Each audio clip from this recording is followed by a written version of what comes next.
you obviously built Jeni's Ice Creams into a beloved artisanal food brand, but now you're starting over with something totally new, with Floura, fiber bars. Tell me about that, switch to something completely different.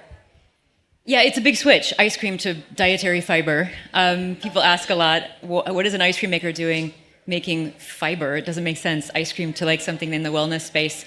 But it makes a lot of sense to me. It's about making people feel good, and that's what we always do at Jeni's. We talk about it every day in the company.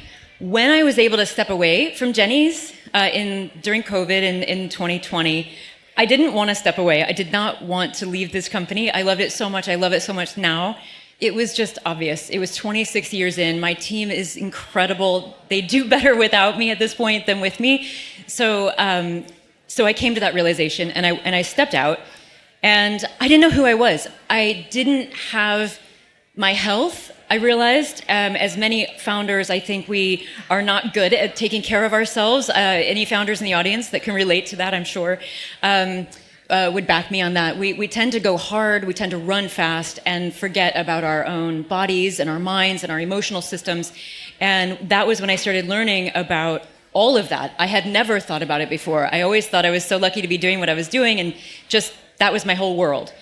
I found that two things helped me and changed everything. One was walking every day in the forest. I grew up in a forest or near a forest, constantly there, believing in gnomes until I was a teenager, or maybe even still.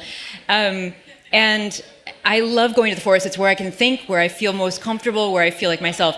And then the second thing is I wanted to eat like the forest. I was eating blueberries and nuts and thinking, like, how does a gnome eat? How do fairies eat? They eat from the forest. So I was eating tons of berries. This is just me, like, outside of Jeni's, trying to sort of find myself, and it was a little bit magical. And I started to feel better. And when I started researching fiber, or blueberries and nuts, it quickly led me to fiber, which also quickly led me to the fact that 95% of Americans are deficient in fiber. By at least 50%. It's the cause of many of our, especially diet-related chronic illnesses in America. And 60% of us have one or more chronic illness. 41% of our children have one or more chronic illness, and many of those are diet-related. So once I realized that, I was like, why is everybody focused on protein? None of us are deficient in protein to the point where it's causing any kind of chronic illness. Yeah, let's talk about that protein shift. I mean, protein is everywhere. It's kind of like the hot thing in wellness and health space right now. And I'd say that's changing a little bit, and I think you've noticed that too, is things are shifting maybe more towards fiber, and gut health is something we're hearing a lot. How do you build a brand around this without chasing a trend? Well, without chasing a trend, I mean, first of all, the trend is great. Even in ice cream, we couldn't start growing until it became a trend in this sort of artisanal world, until people started to understand that we're here to tell stories about the farmers we work with, to pay people fairly, and all of that. And when that became a trend, then we had a wave to ride. And so that took years. So the trend is a part of, I think, the calculus and the matrix that as founders we're looking for before we start our companies. We're looking at, like, okay, does this actually add value to the world? Can I help people if I do this? Can I make somebody feel good? Can I make somebody feel better? Is it something that I feel committed to? And are there other people already talking about it in a way that can grow? And so we do that. But this is how, even in ice cream and fiber, we do things our way, in that we are actually the ice cream company. We are actually the fiber company. We're not just buying a mix and flavoring it like so many ice cream companies do, and that's fine. That's not what we do. We want to know what the cows eat before we use their milk. We work with only smaller dairy farms in Ohio. And likewise, in fiber, we actually make our fiber. So we are the fiber company. We work with apple cores and watermelon rinds, which are full of natural fruit fibers, really good for your microbiome. And we make the fiber. We actually ferment the watermelon rinds and then dehydrate it and then mill it into a flour, which then becomes our bar. The apple cores become the base of the bar, basically. Do you see that as being the biggest difference between Floura bars versus other bars? I mean, there's so many bars to choose from in a health aisle. I know, right? I'm now in another very crowded market. You can't literally get more crowded than the bar world. But what we said was, we're not going to make another brown bar. So fiber is just brown cardboard-like bars. Let's make something different. And so then it was like, okay, well, let's start with fruit flavors, which is the flavors that we started with Even though I think this is kind of interesting, most founders would go to a chocolate, or actually probably most founders would say, what are the top 3 best-selling flavors in the bar aisle? Let's make those, because that's already proven. We did something very much the opposite. We were looking at ice cream, at poppy sodas, Olipop, those trends that we helped to start with flavor, raspberry rose, brambleberry lavender. And so we decided that not only do those flavors taste good, they're fun, they're beautiful, but they also are a juicy, colorful bar and not another brown bar. And they also help us tell our story. So they go back to apples and fruits. And so this was the whole last year, and now we've earned our way to chocolate. So chocolate's coming. So you're really wanting to make these like something people actually want to eat. It's not just a health bar. Yeah, and it tastes like food. It was important to me that it wasn't another health bar that tastes like an Oreo cheesecake. I'm not on that. I want it to taste like you are actually eating something that feels like breakfast or something that feels like a good snack in the afternoon. I am a person that has to have chocolate every single day. I see that. Yes, I agree. Every day at 3 o'clock, I have to have chocolate. So, these are things that can fit into our lives. Okay, let's talk about the difference in marketing a brand now. Jeni's, you founded it 20 years ago? Well, my first ice cream shop, 1996, in the farmer's market, and then Jeni's in 2002. So, now you're entering this world, launching a brand where there's TikTok creators, there's these trends that we're talking about. What do you see as being the biggest difference in launching a brand right now? Well, when I was doing Jeni's, I was hand drawing the posters, and I came from this, punk rock, scene in Columbus, Ohio, where we have an art school. So I was hand drawing posters like they did with the bands and posting them on the posts to tell new flavors were coming out.